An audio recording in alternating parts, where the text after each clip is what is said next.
usual for counties to finish counting votes. But the number one priority of the Department of State, as Kathy is going to point out, and of counties, is to make sure that each ballot is counted accurately and securely. County election officials have worked incredibly hard over the past to prepare for this general election. They have gone to tremendous lengths over the past year to ensure that when Pennsylvanians vote, no matter the circumstances, we can be confident in the results. So after the polls close, I encourage all Pennsylvanians to be patient. What's most important is that we have a fair election.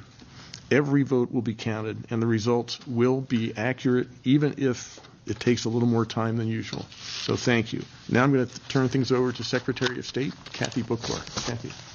Thank you.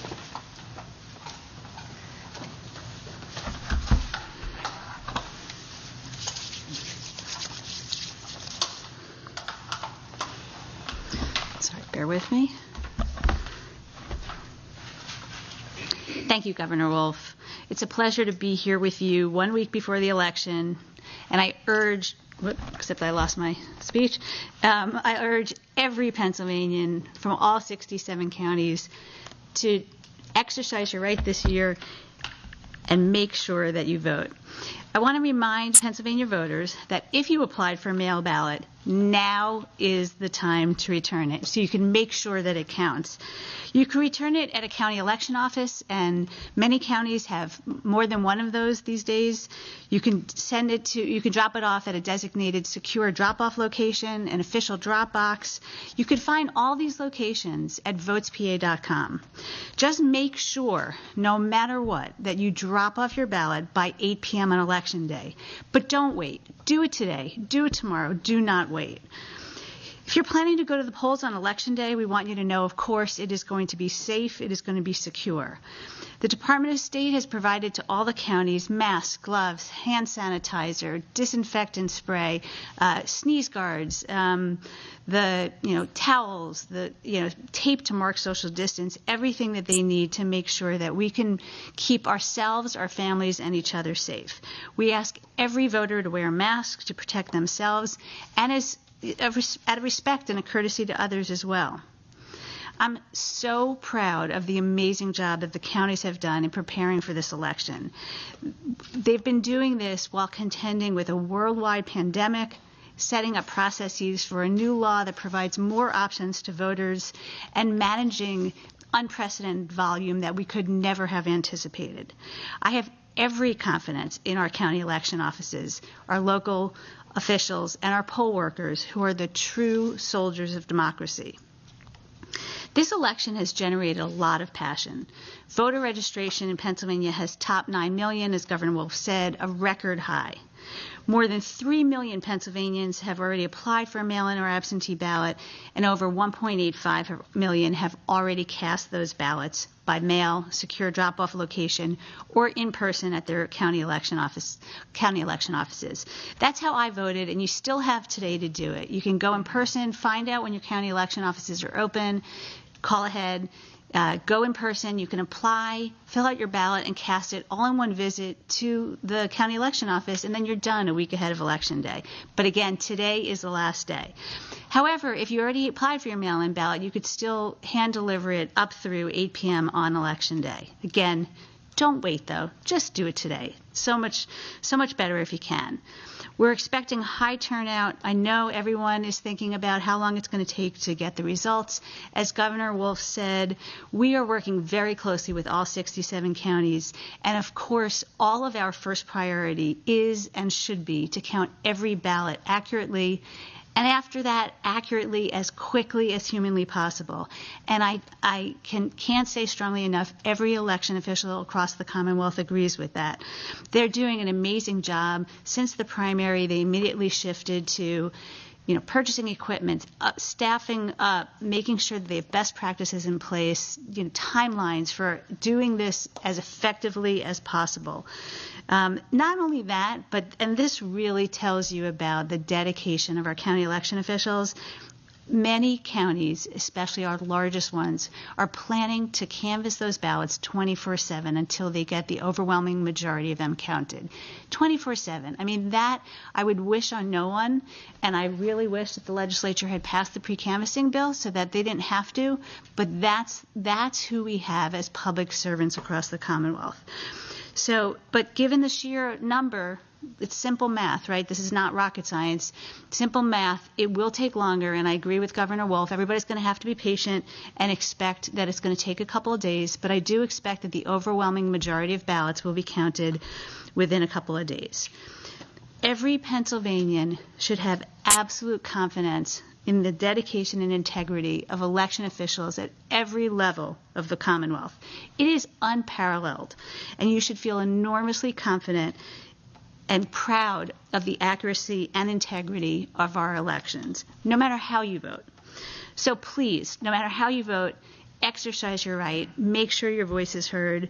If you go to the polls on Tuesday, November 3rd, polls, as always, are open from 7 a.m. to 8 p.m., and you can find your polling place locations at votespa.com. And now, happy to turn it back to Governor Wolf. Thank you.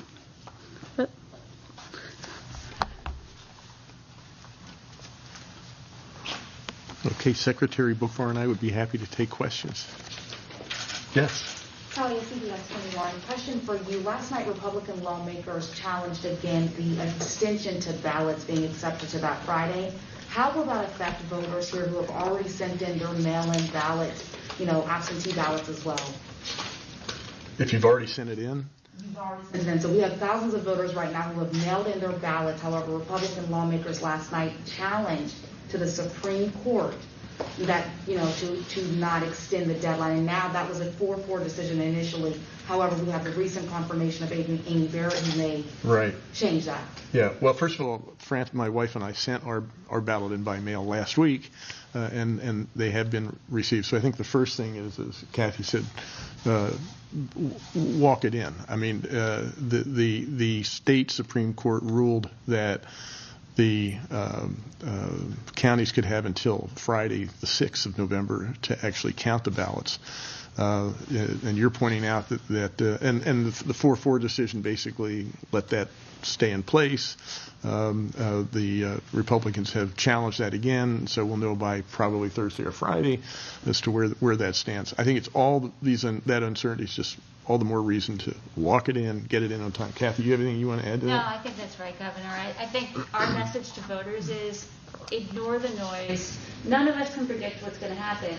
The way to avoid it altogether is just get your ballot in. So just hand deliver it if you can, avoid the mail, and that way you're not worrying about when the deadline is, just get it in today. And absentee ballots? It's the same for absentee and mail-in ballots. They are actually, technically, it's an absentee ballot. All we did was, we've been doing absentee ballots in Pennsylvania since the Civil War. What changed as a result of Act 77 is that these are no excuse absentee ballots. Yes. So on a similar question, are attorneys in your offices preparing to relitigate that question before the Supreme Court? Are you getting plans in place to address I'm not. So since the case is whoever against Bookvar, yes. We have lawyers working on this already. What's currently before the U.S. Supreme Court is a request to expedite. So that's kind of all that's being briefed right now. But then we expect further briefing after that, if there is to be further briefing. So, yes. Okay. But I guess, should voters not count on that 3-day extension for counties receiving their offices? Like, that's not a guarantee. We are advising voters to get your ballots in now. And honestly, if you don't have to mail it, don't mail it. Just drop it off, because we all know that there's mail delays. There's no question. So avoid it. So I don't want any voter thinking about what a court is or isn't going to do. I want them to have confidence that their ballot will be counted. And the best way to do it is just hand deliver it if you can. Get it in as soon as possible. And, if you have to, if you have no choice and you have to mail it today. Mail it today. Should I? Right there. Hi there. Are you me? No, I thought you were there. I'm looking. I'm trying to figure out who should take our mask off. I was just wondering if you have any reaction to what the president said yesterday about that, you know, he's going to be watching Pennsylvania. A lot of bad things are happening in Philadelphia. And then I guess in the early morning he tweeted, Philadelphia must have poll watchers. Are you concerned about this, about, you know, his revving up his base to... No, we're doing everything we can to make sure we have a safe election. Keep in mind where we are. If you voted in person, which I always did, which was the way we always voted in Pennsylvania for how many years, you can still do that. And the only difference is we have better machines. We invested over $90 million to help counties make sure that we have paper trails on our ballots. And instead of taking 30 days before the election day to register, you now can do it within 15 days. Other than that, you can do exactly what. But we've just added options. You can do a mail-in ballot. You can walk it to the polling place. You can put it in a drop box. You can do more things now.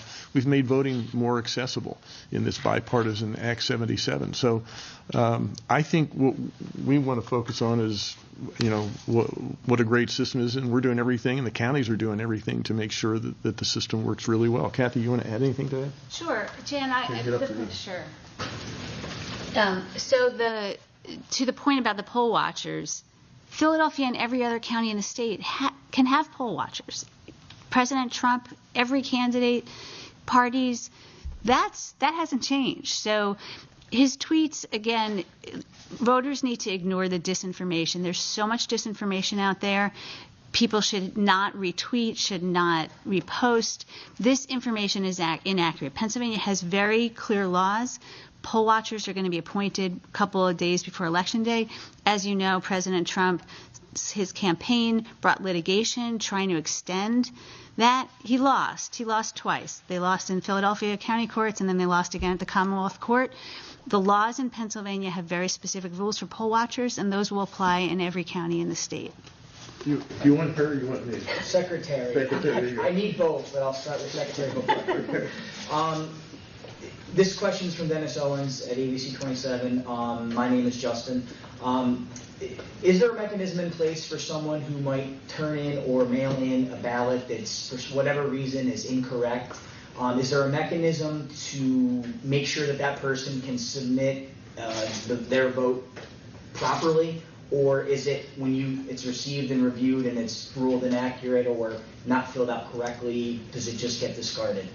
So the details matter. So, for example, for some of the reasons why a ballot might be canceled or not accepted have existed forever. For example, a missing signature. So in the SURE voter registration election administration system, there's actually a category that's existed for years that says missing signature. So what would happen is, and there's been an automated, so if a ballot arrives and it's flagged as missing signature, an automated email goes out to that voter notifying them that has happened, and then they have an opportunity to either, and the counties sometimes when they've had phone numbers for voters have contacted them, so either they can see whether there's time to correct it, or I want every voter to know that you can vote by provisional ballot should your mail-in or absentee ballot not be accepted for a reason other than voter eligibility. So obviously if you're not a qualified voter, you're not going to be able to have a provisional ballot counted. But if you just forgot to sign the ballot and that ballot then is not going to be counted, you can still go on Election Day, again, check in just with the poll workers like normally, and you'll be able to vote by provisional ballot, and your ballot will be counted as long as you don't have another mail or absentee ballot on record as having been counted. Naked ballots are a new issue, right? It's not been a thing in Pennsylvania. So, and because pre-canvassing is not happening until Election Day, mostly that's not going to be known until Election Day. But let's say you're a voter and you cast your ballot and you get home and you see on your kitchen table there's your secrecy envelope. Then you might be able to fix that ahead of time. But, so the timing matters and the details matter. Hopefully that answers your question. And then, sorry. Yeah, I'd like to ask Governor? Kathy, what is your level of concern about things like rogue poll watchers or even militia? What's your level of concern, and what, if anything, is being done to respond to that? Yeah, so Governor Wolf in 2018 formed what we call the Interagency Election Security and Preparedness Work Group. And it's been, I don't know that I've said this to you in a while, but it's been just an incredibly powerful alliance in Pennsylvania that has broken down silos and made new collaborations across agencies on these issues than ever existed in the state of Pennsylvania before. So Department of State, the Governor's Office, Pennsylvania State Police, PEMA, the Office of Inspector General, Office of Homeland Security, National Guard, and Department of Military Veterans Affairs, all working together on issues relating to election security, and election security meaning and I forgot the Office of Information Technology. So election security can mean, cybersecurity, but could also mean the kinds of things that you're talking about, on the ground security. Clearly, this has been an issue this year that we've had to pay extra attention to, and we've already started having daily briefings to prepare for exactly that. And we're working with the counties, both the elections offices and the emergency management offices and the local law enforcement, as well as at the executive level across the Commonwealth, as well as with the federal partners as well. So really this is happening both vertically and horizontally to make sure that we are integrated, both ready to respond, obviously hoping to prevent any issues, but to respond if necessary, and then, of course, to make sure that tensions are as diffused as possible, if that makes sense. I think, Justin, you had another. Did you have one for me? I have two for you, one from Dennis and then one from Priscilla LaGuardia. And again, I got to protest your hat. I get it. Okay. No offense. First from Dennis, your response to the rallies yesterday across the Commonwealth, or at least on the eastern half of the President Trump's rallies, with all the thousands of people in one enclosed space, many of them not masked. What are your thoughts on that, and does that violate some sort of state order with that many people? Yeah, I'm not aware of what. I wasn't at any of those the rallies, and I hadn't even seen the photographs. But again, I'm hoping that anybody, or for any reason, people do come together, that they do everything in their power to stay safe. We are seeing an upsurge in cases. So far, the hospitalization rate is well below the peak back that we reached back in the April, May period. But the key to the future and handling this resurgence is really to make sure that our hospitals and our healthcare systems don't get overwhelmed. And the key to that is stuff like each individual Pennsylvanian practicing smart anti-COVID practices, like wearing a mask, like practicing social distancing, those kinds of things. That's what's going to get us through this. Secondly, your reaction to the events in Philadelphia overnight, reports of 30 police officers injured. Your thoughts on that? And secondly, are you aware if any action is being taken to protect officers, businesses, and citizens from the riots that were overnight and may continue? Yeah. Well, first of all, I'm as everyone is really sad by the death of the victim, and I think I share in mourning with the family. Anytime that happens is a tragedy for whatever reason, and I think we need to make sure that we follow up, find out what happened.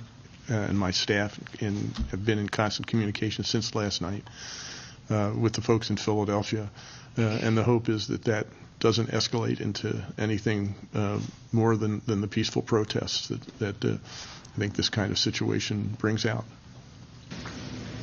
Yeah.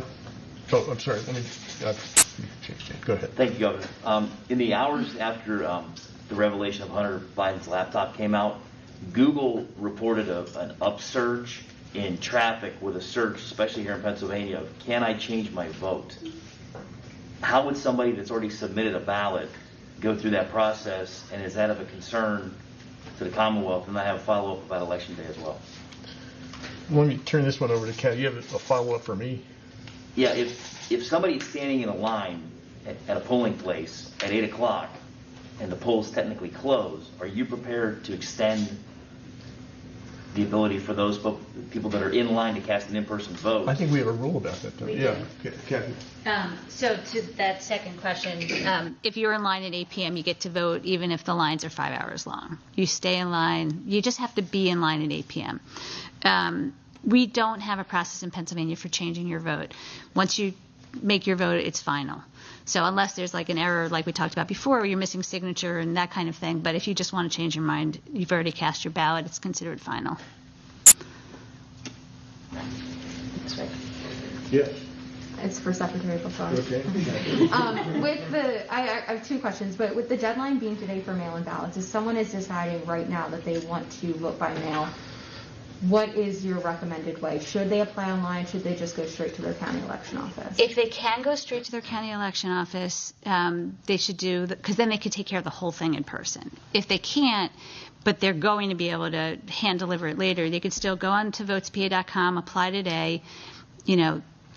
As soon as they get their ballot, they need to hand deliver it back. The other option is, and they may want to do this, they could call their county election office, and I know the county election offices are overwhelmed right now. Some of them are allowing people to apply online and then pick up their ballots. So I would, if they can, contact their county election office and see if they have that option. That's kind of a perfect scenario for this late in the game. But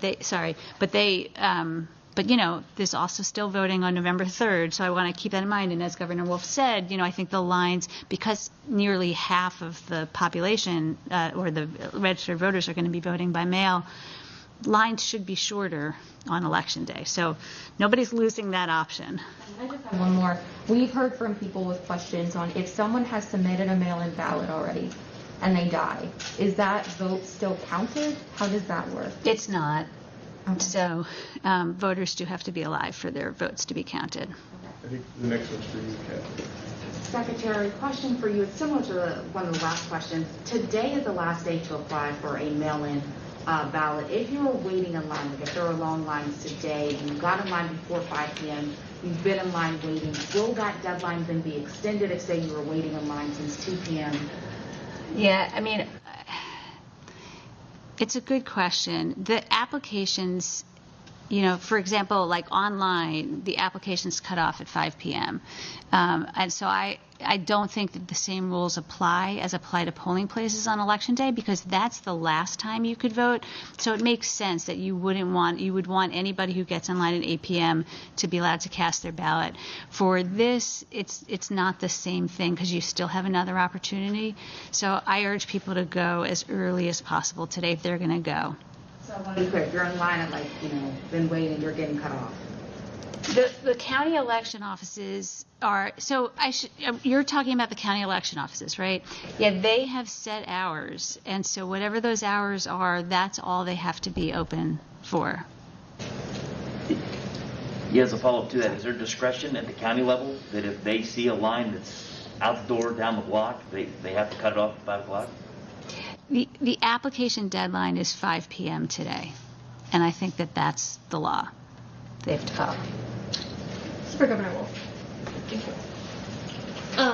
Back in August, you were pretty explicit, once lawsuits started flying, you were pretty explicit that you wanted to settle some of these gray areas of our election code in the legislature rather than in the courts. Yeah. But then, we saw talks collapse last week around the pre-canvassing question. So is there anything, can you just comment a little bit on what you offered to, I guess, give on in those negotiations? What, I know that you had said something about maybe there being some security concerns about drop boxes or areas about drop boxes you were willing to compromise on, but could you just tell us what you offered and what the response was from the Senate Republicans, or the legislative Republicans? Well, first of all, there were two offers from them that I accepted.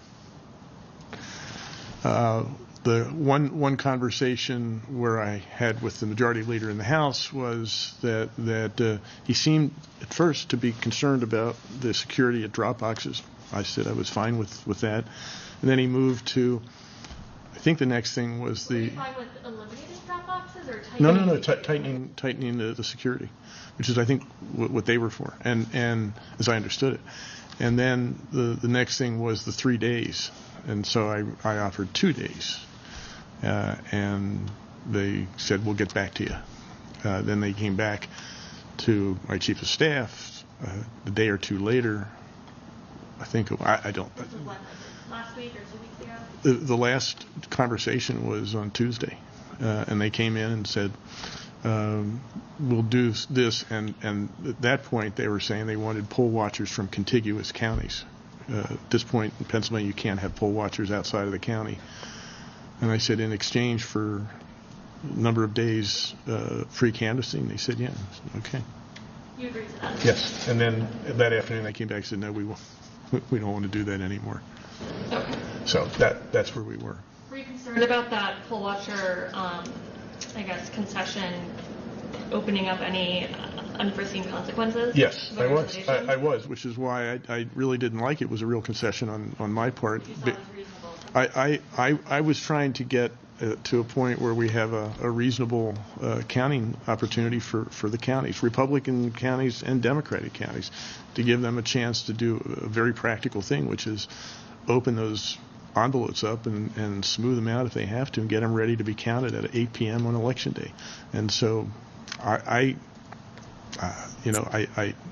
did that and recognizing that it was not something that it was a real concession on my part. And I think on the part of the Democrats in the Senate and the House. But I think we all thought it would be useful to be able to give the counties the ability to do the pre-canvassing. And then that was their deal. They walked away. Okay. And on a note of just, I guess, voter intimidation or activity on Election Day, so there was a report that came out recently from a group in Atlanta that tracks militia activity, and it says that Pennsylvania is one of 5 states where there's a heightened risk of militia activity on Election Day. And I mean, David asked about this earlier, but are there specific groups that PEMA and the state police are watching? Are there specific areas that you're concerned about activity? And what should voters know about what is legal and not legal? Well, first of all, intimidation is illegal in Pennsylvania at the polls. I assume it's illegal in any state, but it's certainly, and it's been illegal forever. You can't intimidate voters, and so we have specific laws about that. In terms of our making sure that we're looking out for any possibility, we're doing that. And at this point, I don't know what Atlanta report you're referring to, but we don't see that's going to be a problem in Pennsylvania. Thank you. Mm-hmm. Yes. What do we know at this point about the number of official poll watchers compared to the past? And have they been approved already, or what is the I'll turn this over to the Secretary. There's a difference between poll watchers and poll workers. Poll worker. And I'm talking about the poll watchers. Okay. The poll workers, any vacancy cannot be filled until 5 days before the election. So we haven't gotten to poll workers. I don't know about poll watchers. Kathy? Yeah, I mean, poll watchers, again, it's specifically statutorily provided. So that won't change because the statute hasn't changed. So basically, and it doesn't happen usually until a couple of days before the election. So the parties, the candidates will, request official credentials for their poll watchers. And the counties will grant those credentials. It might be a certificate or some kind of, something that they can wear around their neck that will say the person's name, that they're a poll watcher for whatever party or candidate, and the precinct that they're appointed to. And so they're able to, and you can, by the way, there's guidance on Department of State's website. So if you go to votespa.com and look at our guidance, there's poll watcher rights and regulations, basically, and it walks through the whole process. But so voters should not assume that just because somebody says they're a poll watcher that they actually are. But even if they are, they don't have the right, getting back to the question about intimidation, I want to be clear that anybody, whether they're a poll watcher or not, who is asking voters for documentation or obstructing them in any way or making the voter feel intimidated or threatened in any way, all of that is illegal under state and federal law, and we will make sure that any violations are prosecuted. One thing I think I'm like a lot of people in that I never gave them much thought before. I can't actually recall them ever being present at my regular polling spot, but there's so much of an increased emphasis on it. Like you go to, say, rallies, and you see they have a big sign, and they're recruiting poll watchers, and I think Governor Wolf was referring to a request to change the poll watchers rules, right, regarding contiguous counties. So I'm wondering if you have much of a sense that they will be a much more visible presence. And I realize their numbers are limited, but I'm wondering if they're going to, if you're expecting them to be at places perhaps where they're not normally present.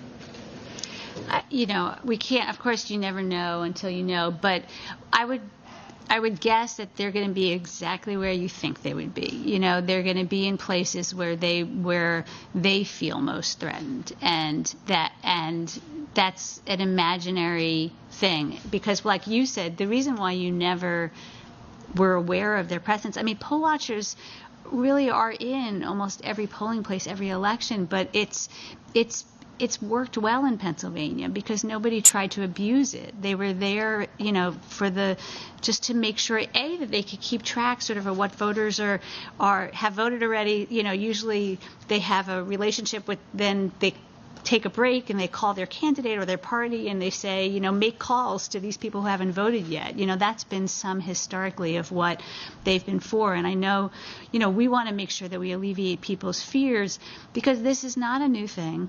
It's not going to, it's just, I want people to be aware of what poll watchers can and cannot do. And what's most important for people to know is they can't make you feel intimidated or obstruct your ability to vote.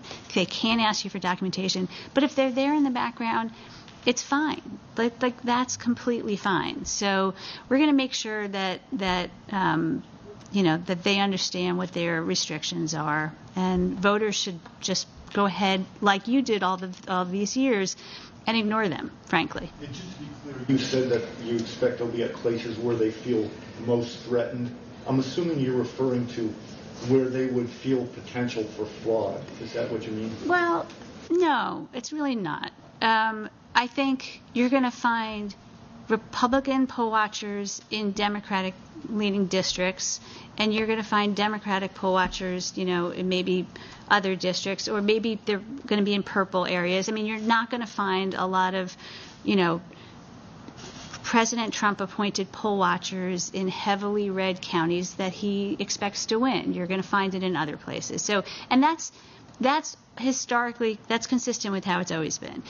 They have a higher priority. So, and when Governor Wolf was talking about the negotiations with the legislature, Pennsylvania has always required that voters can only serve as poll watchers in the county where they live, which is very reasonable because they know their neighbors. They are more likely to know the county folks. It makes sense for them to have that comfort level and sense of place. It doesn't make sense for somebody from across the state to come to Philadelphia to be a poll watcher. We were fine with the idea of contiguous counties in case that made it a little bit easier, but that was not accepted, even if it was their idea. So, sorry, I know that was a long answer to a short question. Any other questions? Last question. Jan. Okay, great. Actually, I have follow-ups to Liz's question and his question. Governor? Okay. So you talked about your negotiations with the House. Were there any negotiations with the Senate Republicans? Mm-hmm. Can you talk about what you were willing to give there? Well, it was the same. I mean, they were on the same page. I spoke with both the majority leader in the Senate and the majority leader in the House, actually, and the Speaker of the House, at different times. So the negotiations were personal. The Republicans weren't asking for something different. No. They're willing to accept something different than the House. Unless I'm missing something that they had internally, not as when it got to me. No.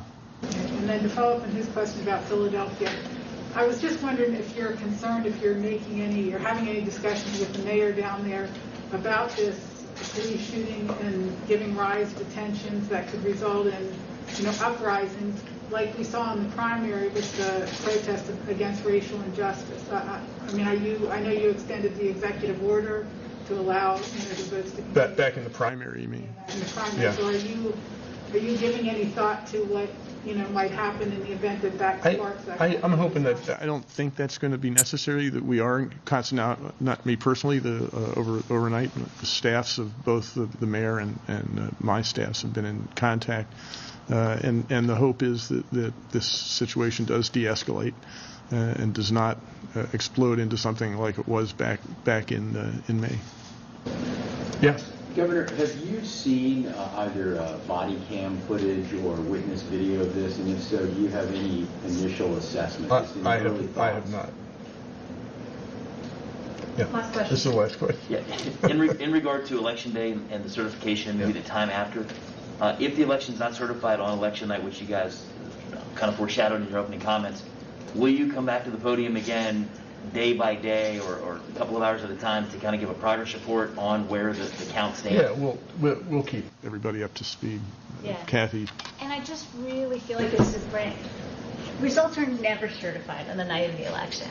Certified results are not due until 20 days after the election, so I want to make that very clear. And the closer the race, we haven't even had unofficial results on the night of the election. So closer the race, the longer it's taken. But yes, we are going to be. I do 2 press conferences that night. I'm sure I'm going to be doing press conferences probably for days following.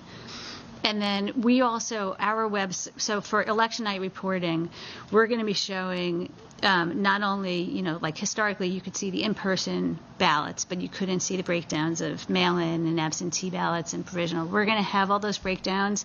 We're also going to be tracking what ballots have not been counted yet. So you'll be able to see, as the results are counted, not only what's been counted, who the votes are going to as usual, but also what still remains. And I think that's going to be very helpful at giving that context. County by county. County by county, yeah. Okay, thanks everybody. Thanks.